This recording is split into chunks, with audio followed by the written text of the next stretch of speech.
Hello, আসসালামু আলাইকুম। Welcome to my টোনাটুনি সংসার। আজকে অনেক সকালবেলা ঘুম থেকে উঠছি, আর ঘুম থেকে ওঠার পরে মাস্ট আকাশের ভিউটা তো দেখতেই হবে। তারপরে আমি ব্রাশ করলাম, ফ্রেশ হয়ে নিলাম, আর সকালের নাস্তা করে নিলাম। এটা ছিল আমার সকালের নাস্তা। দেন আমি এটা পরিষ্কার করে নিচ্ছি, আর এই ক্লিনজারটা দিয়ে পরিষ্কার করছি। আপনারা তো জানেন অলওয়েজ আমি ক্লিনজারটা ব্যবহার করি, আপনারা করতে পারেন, এটা অনেক ভালো ক্লিনজারটা। তারপর আমি দুধ জাল দিয়ে নিলাম, আর এখানে একটু রান্নাও করে নিয়েছি, যেটা ক্লিপ আমি নিয়ে নিই।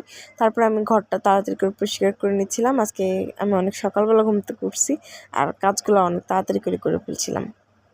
এর একটা বিশেষ কারণ আছে, আপনারা পরে জানতে পারবেন। আচ্ছা, আমি অনেক দিন পর ভিডিও ছাড়ছি, প্রায় 3-4 দিন পরে। এটার একটা কারণ আছে, আপনাদেরকে পরে জানাবো। দেন আমি এগুলো সুন্দর করে গুছিয়ে রাখছিলাম। তারপরে এই যে বাইরে বেরিয়েছিলাম তোমাদের ভাইয়ের সাথে একটু মার্কেট করার জন্য, টুকিটাকি মার্কেটও করছি এখান থেকে। আর কোনো ভিডিও ক্লিপ নিতে পারি না, কারণ আমি বাইরে যেয়ে ভিডিও করতে পারি না। তো টাটা, এইটুকুই আজকের ব্লগ।